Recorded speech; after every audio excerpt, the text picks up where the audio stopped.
नमस्कार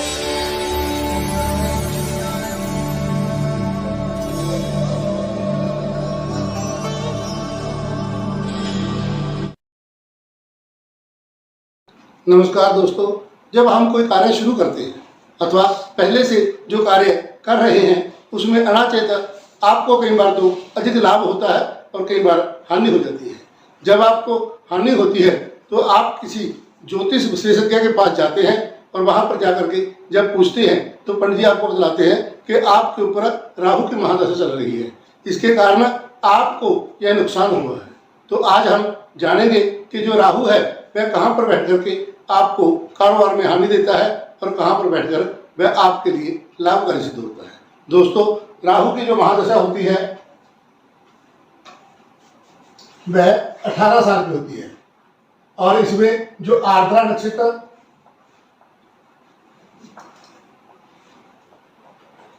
स्वाति और सतविका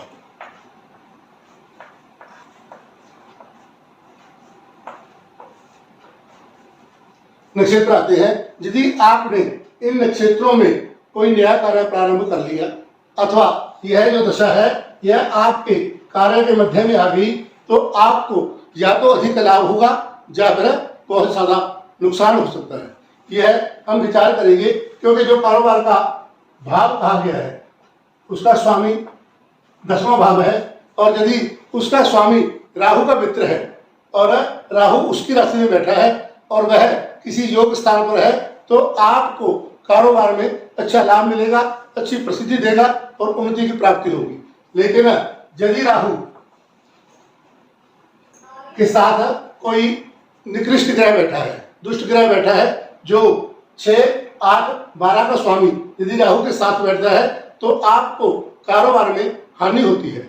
और यदि केंद्र एवं त्रिकोण का स्वामी 1, 4, 7, 5, 9 और 10 का स्वामी राहु के साथ बैठा हो अथवा राहु इनकी राशि में बैठा हो तो आपके लिए यह लाभकारी सिद्ध होगा और उस दौरान जो आप कारोबार करते हैं उसमें आपको अच्छी उन्नति मिलेगी।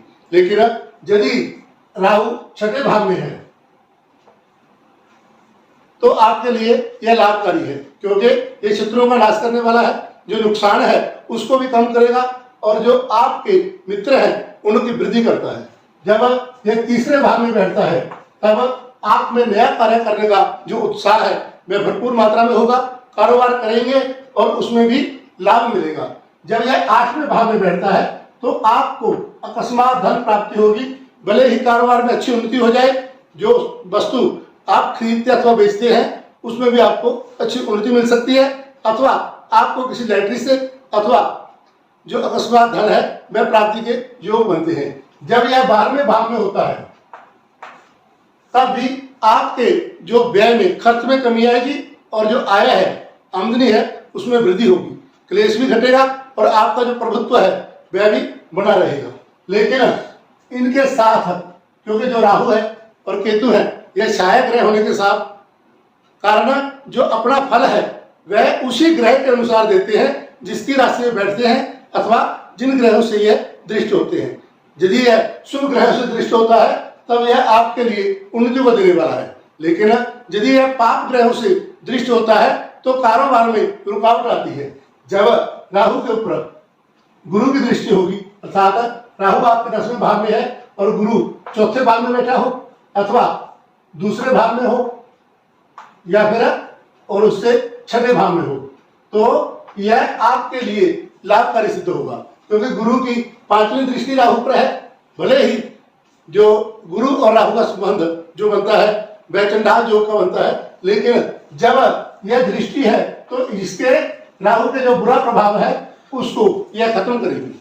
यदि राहु इसके साथ बैठता है तो आपके लिए घातक सिद्ध हो सकता है, लेकिन जब गुरु की दृष्टि राहु पर आती है तो आपके लिए यह लाभकारी सिद्ध होगा।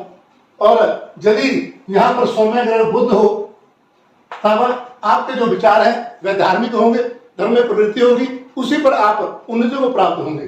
जब यहाँ पर मंगल होता है इसकी पूर्ण दृष्टि हो, जब मंगल इसके साथ में बैठा हो जब साथ में बैठा है तो पिशाच योग उत्पन्न, अंगारक योग उत्पन्न करता है, और उस अंगारक योग के कारण जो आपके कर्म है उनमें न्यूनता रहेगा। लेकिन जब मंगल की दृष्टि होगी तब आपका जो कारोबार है वह उन्नति को प्राप्त होगा। और यदि मंगल साथ में बैठा है अथवा मंगल तीसरे बैठा है तब यह आपके लिए लाभकारी सिद्ध होगा। और इसी प्रकार यदि शनि लग्न में बैठा हो और राहु आपके 10वें भाव में हो तब भी आपको अच्छी उन्नति मिलेगी, शरीर से सुख मिलेगा। लेकिन यदि राहु शनि 12वें अथवा जो 7वें या 8वें भाव में हो तब भी यह आपके लिए लाभकारी सिद्ध होगा, अन्यथा आपको नुकसान है। और यदि सूर्य 7वें भाव में बैठा हो और उसकी दृष्टि राहु पर हो, यद्यपि यहाँ पर जो ग्रहण योग है वह बनता है क्योंकि सूर्य के साथ केतु होगा, लेकिन जब सूर्य 4 भाव से 7वें दृष्टि से देखता है तो आपके कारोबार में अकस्मात धन लाभ होगा। और यदि इसके साथ बैठे हो बुध, गुरु, शुक्र अथवा चंद्रमा तब भी आपको कारोबार में अच्छी उन्नति मिलेगी। और इसीलिए दोस्तों जो राहु की महादशा है वह जब आती है तो सबसे पहले हम उस नक्षत्र का विचार करें जिस नक्षत्र में आपका जन्म हुआ है अथवा आपने कारोबार प्रारंभ किया है। और यदि वह आर्द्रा, स्वाति अथवा शतभिषा है तो आपको राहु की महादशा है। और उसके बाद जो आपने विचार करना है वो आपकी कुंडली में किस स्थान पर बैठा है। यदि वह 3, 6, 8 और 12 में बैठा है तो आपके लिए राहु धन लाभ देने वाला है और जो कारोबार में अच्छी उन्नति मिलेगी, जो ख्याति है वह चारों ओर फैल जाएगी।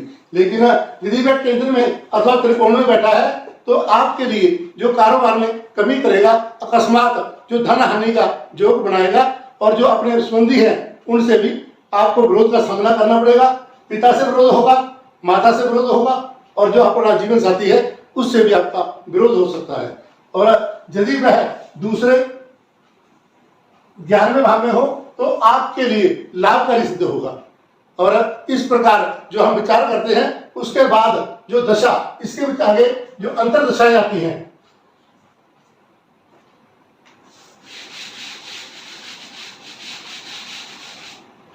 जब राहु की महादशा में राहु का अंतर आता है तब वही फल होगा जो पहले हमने कह दिया। जब इसमें गुरु का अंतर आएगा तो आपने उस गुरु की जो दशा है, स्थिति है, वह आपने विचारनी है। गुरु कहाँ बैठा है, जहां पर गुरु विराजमान होगा उस घर का तो वह नाश करेगा, लेकिन जिस जिस बात पे उसकी दृष्टि होगी उस संबंध से आपको लाभ मिलेगा। अर्थात यदि लग्न में बैठा है गुरु तो यह शरीर के लिए तो ज्यादा अच्छा नहीं, लेकिन आपकी संतान आपका साथ देगी, आपका जीवन साथी आपका साथ देगा और जो आपका भाग्य है वह भी आपका साथ देगा। इसलिए जब राहु गुरु की दशा आएगी, राहु में गुरु का अंतर आएगा, तब आपने गुरु की स्थिति का विचार करके जिन जिन भावों पर उसकी अच्छी दृष्टि है उन भावों के साथ यदि आप संबंध करके कारोबार करते हैं तो आपके लिए अच्छा होगा। इसी प्रकार आता है शनि। शनि जिस भाव में बैठता है उस भाव के लिए लाभकारी सिद्ध होगा, लेकिन जो शनि की दृष्टि है, मान लो शनि लग्न में है तो वह तीसरे भाव से आपको हानि होगी, जीवन साथी से हानि होगी और 10वें भाव से भी वह आपके लिए निकृष्ट सिद्ध होगा। और उसके बाद आता है गुरु के बाद शनि, शनि के बाद बुध। और बुध का भी ऐसा है, राहु बुध का परम मित्र है, इसलिए जब बुध केंद्र में अथवा त्रिकोण में बैठता है तो उसके हिसाब से आपने उसका जो फल है वह लेना है। और फिर आता है केतु। केतु निकृष्ट फल देने वाला है, जैसा फल राहु का है वैसा ही फल केतु का कहा गया है। और फिर आएगा शुक्र। शुक्र की स्थिति भी आपको जाननी है। यदि वह केंद्र और त्रिकोण में बैठा है तो आपके कारोबार में उन्नति देगा, और यदि वह 3, 6, 8, 12 में बैठा है तो आपके लिए वह नुकसान देगा। फिर आता है सूर्य। जो सूर्य है वह 3 में बैठा हुआ अच्छा फल देगा, 6 में अच्छा फल देगा, 8 में और 12 में। अन्यथा यदि कहीं और बैठा है तो आपके लिए वह घातक सिद्ध होगा। और फिर आता है चंद्रमा। चंद्रमा केंद्र और त्रिकोण में 1, 4, 7, 10 5 और 9 इनमें बैठा हुआ यदि पूर्ण बली है तो आपके कारोबार में उन्नति करेगा। फिर आता है मंगल। मंगल है जो वो 3, 6, 8 और 12 में आपके लिए लाभकारी सिद्ध होगा, अन्यथा आपको हानि का सामना करना पड़ेगा।